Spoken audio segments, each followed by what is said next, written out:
Herkese selamlar. Bugün ihracat satışta kariyer yapmak için 3 tane gerekçeden bahsediyor olacağız arkadaşlar. Tabii burada birkaç tane noktaya değinmek gerekiyor. Bu gerekçelere, sebeplere başlamadan önce. İlk olarak şunu sorgulayabilirsiniz. Ya hani benim bölümüm çok da ihracat satışla ilgili değil. Hani niye böyle bir şeye geçiş yapayım? Ya da niye bölümümle ilgili işlere yönelmeyeyim kariyer imkanı olarak? Elbette bunu da tercih edebilirsiniz. Yani bölümünüzle ilgili işlerde gayet fark yaratmanız mümkün. Ama biz istiyoruz ki kariyer planlamasında bu süreç boyunca başka imkanları da değerlendirin. Yani olay tek boyutlu değil. Ve artık dünya genelinde mezunlar mezun oldukları bölümlerin %50 başka alanında işler yapıyor. Dolayısıyla bunu bir zorunluluk değil, bir mecburiyet değil, bir alternatif gibi düşünün. İhracat satışta kariyer yapmayı. Ve bunun akabinde bir de şöyle bir şey var. Elbette bu imkan, bu kariyer imkanı çok parlak, çok potansiyelli ama herkese uygun değil. Bunu da baştan kabul etmek gerekiyor. Yani bazıları vardır, satışa daha uygundur profil olarak. Yurt dışında birilerine bir şey anlatmaya, sunum yapmaya daha isteklidir. Elbette bu noktada o arkadaşlar için daha güzel bir imkan olabilir. Ama ben şunu iddia ediyorum ki kimse bunu doğuştan öğrenmiyor. Daha doğrusu doğuştan bu şekilde doğmamış olanlar, satışçı olarak doğmamış profildeki arkadaşlar bunu direkt silmesi gerekmiyor. Bunu söylemek istiyorum. Yani satış aslında hem doğulan bir şey, doğuştan da vardır kimilerinde ama kimileri için de öğrenilebilen bir şey olduğunu düşünüyorum.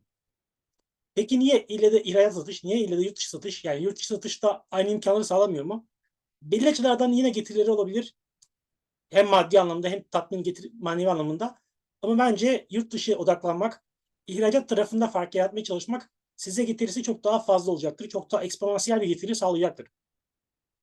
Şimdi bu uyarıları yaptıktan sonra ilk artıyla başlayalım arkadaşlar. İhracat satışın size getireceği ilk nokta, ilk artı döviz bazlı kazanç.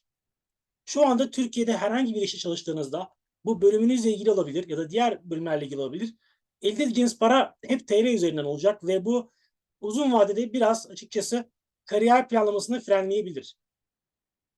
Burada enflasyon etkisi önemli. Bu bir başka boyut. Bunun haricinde şirketlerin karlılığı zaten daha düşük oluyor ister istemez. Buradan bir yine sıkıntı yaşanabiliyor. Dolayısıyla hep belli bir sarmalın içinde yer alıyoruz. Dolayısıyla bizim kariyer hayatımızda mümkün olduğunca döviz bazlı kazanmayı düşünmemiz ve hedeflememiz gerekiyor. Bunu sadece ihracat satış için söylemiyorum. Yani yapacağınız bölümünüzle ilgili işlerde de söylüyorum bunu. Mesela mümkün olduğunca YouTube yayınlarını ele alın. YouTube'u yurt dışındaki insanların izlemesini sağlayın. Bir şekilde altyazıyla vesaire. Ve bunun akabinde onlara bölümünüzle ilgili yurt dışı merkezli bir hizmet sağlayın mesela. Bunu geliştirebilin. Bu da bir başka imkandır. Ama ne iş yapıyorsanız yapın bir şekilde globale imza atmak, globale açılmayı düşünmek önemli. Çünkü Türkiye 80 milyonluk bir pazar, 85 milyonluk bir pazar ve bunların içinde sizin hedef pazarınız taş çatlasa 2 milyon kişi olur. Herhangi bir ilgi alanından bahsedersek. Ama bunu dünya çapında düşündüğünüzde çarpı 20 çarpı 30 olarak ele alıyorsunuz. Dolayısıyla 30 kat daha büyük bir pazara ulaşma imkanı varken ve bu parayı, bu 30 kat daha büyük insanlardan parayı döviz bazı kazanma imkanınız varken bence arkadaşlar mutlaka bu imkanları göz önünde bulundurmaya çalışın. Ve ihracat satışta yine şöyle bir artı var ki burada aslında bir nevi hissedar gibi para kazanıyorsunuz. Yani maaş zaten veriliyor belli bir oranda ama bu genelde düşük tutulur. Onu da söyleyeyim ihracat satışta. Aslında yurt içinde de böyle ama satışın genel kariyeri bu. Ama mesela satış kariyerinde size verilen primler özellikle daha tatmin edici olacaktır. Özellikle de böyle bölümünüzle ilgili hizmet, servis, yazılım, işte ürün bunları bulup onların satışında fark yaratırsanız çünkü işin tekniğini daha iyi biliyorsunuz bölümünde okuduğunuz için. Buralarda çok daha yüksek getirilere daha kısa sürede ulaşmanız mümkün. Ama tabii burada bir noktaya da dikkat etmek gerekiyor. Yani bizim buradaki önceliğimiz sizin kısa sürede bir an önce çok büyük bir dolar işte kazanan olmanız değil.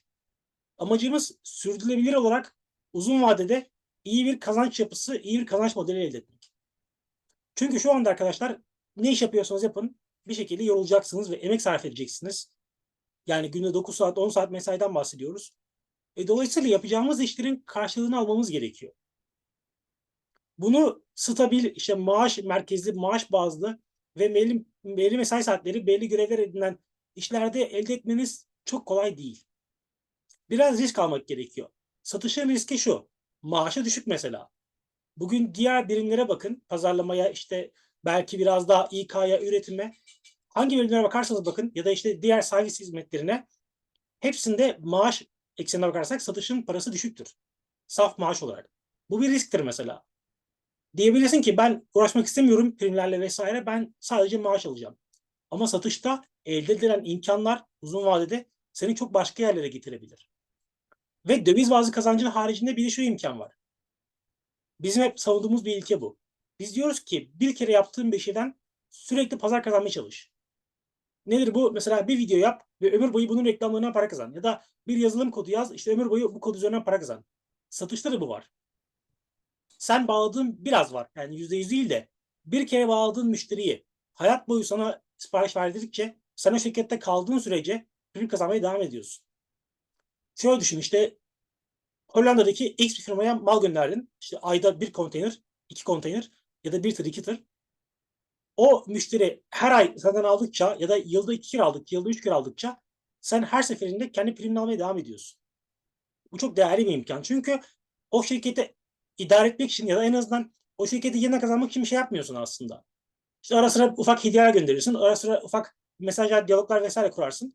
Müşteri memnuniyeti açısından ve hayatını devam ettirirsin. Ne oluyor? Burada o yeni dünyanın kariyer trendlerini uyguluyorsun aslında. Bir kere yapıp hep ondan para kazanmaya devam edebiliyorsun.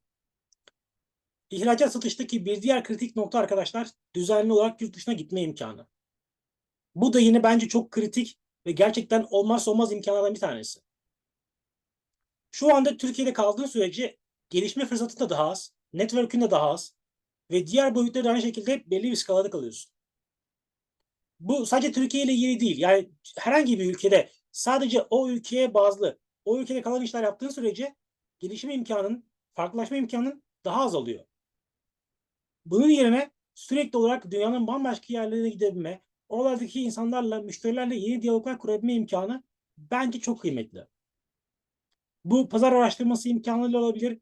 Bunun akabinde işte fuarlar ya da işte diğer başka unsurlar, bütün bunları değerlendirip yurt dışında yer alma imkanını bence arkadaşlar mutlaka hayatınızın bir yerinde yer edindirin. Ha, bu gezilerde kendi hayatınızı tabii ki ön plana almıyorsunuz. Yani özel hayat gezilerinden vesaire ziyade iş için gidiyorsunuz oraya belki. Ama illaki yani bugün Türkiye'deki şirketlerin yarısından fazlası sizin orada bir gün daha fazla kalmanızı ya da işte bir gün daha fazla bir yerlerde gezmenizi çok da sıkıntı yaratmayacaktır. Özellikle de böyle şirket için değerli iş yapan, bir şeyler üreten bir insansanız onlar size bir iki gün izni zaten muhtemelen kendileri gönüllü olarak vereceklerdir. İtalya'ya gittin şu fuara, git Milano'da da bizim için gez bir gün daha deyip parçanı zaten vereceklerdir. Ki çoğu zaten bu konuda euro bazlı, işte dolar bazlı şey veriyor. Günlük yemeği veriyor orada geçirmen için. Bu imkanların her birisi size çok değerli uzun vadeli getiriler sağlayabilir. Bunu sadece şey olarak düşünmemek lazım. Yani ben oraya gittim ve işte yurt dışını gördüm, gezdim değil. Orada tanıştığın insanlarla beraber aslında çok başka bir değer de oluşturabilirsin. Çok farklı yeni iş imkanlarını görebilirsin. Sen mesela A ürünü satıyorsun yurt dışında. Gittin orada işte B ürünü satan birisiyle tanıştın. Belki birlikte bir beraber ortaklaşa zihniyetle C ürününü geliştirebilirsiniz beraber. Ya da beraber yeni pazarlar keşfedersiniz örneğin. Özellikle know-how anlamında bence yurt dışı, Batı Avrupa başta olmak üzere işte biraz Kuzey Amerika'da böyle, Asya'da da aynı şekilde. Buralarda çok acayip iş imkanları, acayip işbirliği imkanları, distribütörlük imkanları doğuyor arkadaşlar. Dolayısıyla eğer gerçekten bu konulara kafa yoran ve o satış yapmak istediği, ihracat satışta yer almak istediği alanla ilgili tutkulu arkadaşlar mutlaka bir noktadan sonra fark yaratacaktır. Ama şunu söylemek gerekiyor tabii ki. Bu kolay bir süreç değil. Yani bunu baştan belirtmem gerekiyor. Bunun için işte o ikinci yabancı değilse ikinci yabancı değil. Bunun haricinde belli bir süre düşük maaşsa düşük maaş. Bunun gibi pek çok unsur başlangıçtaki o zor aşamalar olarak karşınıza çıkacak. Üçüncü ve son bence yine kritik artıysa ihracat satışın sunduğu global kariyer imkanı. Bugün Türkiye'de yapılan işlerin, mesleklerin yine aynı şey söylüyorum. Sadece Türkiye için değil bu. Yani Hollanda'daki de bu şekilde ya da işte ne bileyim Meksika'daki de bu şekilde. O ülkede yaptığınız işlerin çoğunluğunun globalde bir karşılığı yok. Çünkü globaldeki şirket sizin o şirkete ne yaptığınızı bilemez. O şirketin o pazardaki yerini bilemez. Belki siz niş bir alanda gerçekten çok katma değerli şirkette çalışıyor olabilirsiniz. Herhangi bir departman için söylüyorum bunu, satış için değil. Ama Meksika'daki bir şirket onu bilemez. Ya Amerika'daki şirket nasıl bilecek onun sizin için çok değerli olduğunu? Veya şunu söyleyeyim. Avrupa'da olsun başvurduğunuz şirketler ve onlar sizi tanıyor olsun. Tanıyor bile olsa diyebilir ki ben senin vizen için niye uğraşayım? Bu biraz Türkiye'sel bir sorun. Türkiye ile ilgili bir sıkıntı. Diğer ülkelerde de böyle ama. Bu sefer ne yapıyor mesela Avrupa için söyleyecek olursak Schengen olmaya olanları mümkün olduğunca almaya çalışıyor. Türkiye'den en fazla işte yazılım vesaire almaya çalışıyor ki onların çünkü muadili yok. Burada arkadaşlar satışın bir diğer artısı da tıpkı yazılım dünyasında olduğu gibi biraz endüstriyel tasarımda olduğu gibi şirketlerin katma değerli bulduğu biri haline gelmeniz. Yani satışta fark yaratıyorsanız özellikle niş bir alanda bu sizin bölümünüzle ilgili sektörde de olabilir, başka alanlarda da olabilir. O Avrupa'daki ya da Amerika'daki ya da başka ülkedeki şirket sizin için işte vize ise vize, pasaportsa pasaport o süreçlerde uğraşabiliyor. Çünkü diyor ki bu kişi gerçekten biliyor piyasayı. İşte MENA piyasasının en iyilerinden bir tanesi işte Kuzey Avrupa'yı çok iyi biliyor ya da işte Rusya'yı, Kafkasya'yı çok iyi biliyor. Ben diyor bu satışçıyı mutlaka almam lazım bu sektördeki bir şirket olarak. İşte bunu dedirten alanlardan bir tanesi arkadaşlar. Çünkü satışta özellikle niş, böyle sanayi, endüstri tarafındaki ama bunun haricinde bence başka imkanları da başka alanları da sayabiliriz buraya. Herhangi bir niş bir alanda yaptığınız yurt dışı satış kariyeri sizin global çapta bir değer yaratmanızı sağlayacak. Ve buraya şunu ekleyelim beraberinde. Global kariyerden kastımız evet bir açıdan bir yanıyla sizin gitmenizi gerçekleştiren bir etken. Yani yurt dışına taşınmanız için bir imkan. Bunun haricinde aslında yurt dışındaki başka insanlarla işbirliği yapmanızı da sağlayabilir. Bu da bir global kariyer imkanı. Neden bahsediyorum? Mesela siz Türkiye'de herhangi bir sektörde herhangi bir alandan çok fark yarattınız, uzmanlaştınız. İşte aynı işi belki Finlandiya'da yapan birisiyle bir ortaklık kurup, bir işbirliği kurup yine döviz bazlı kazanca kendinize getirebilirsiniz. Bu sefer dersiniz ki ben piyasada çok iyi hale geldim, çok iyi noktaya geldim. İşte ben sadece firmalar için çalışmak istemiyorum, Türkiye'deki firmalar için. Benim bir ayağım da işte Finlandiya'da olsun. Orada da şöyle bir ortağım var, işte Mark. Ya da dediniz ki işte bir ayağımda mesela Meksika'da olsun. Oradan bir ortak bulunuz kendinize. İşte bunun için de devreye burada yer vermedik ama LinkedIn gruplara giriyor arkadaşlar. LinkedIn'de mutlaka böyle global trading, işte küresel ticaret, yurt dışı satış bu tarz gruplarda yer alın. Çünkü burada çok fazla böyle simsar dediğimiz kişiler yer alıyor. Bu kötü anlamda söylemiyorum bunu. Bu baya şu an bir danışmanlık, bir iş yani baya başlı başına.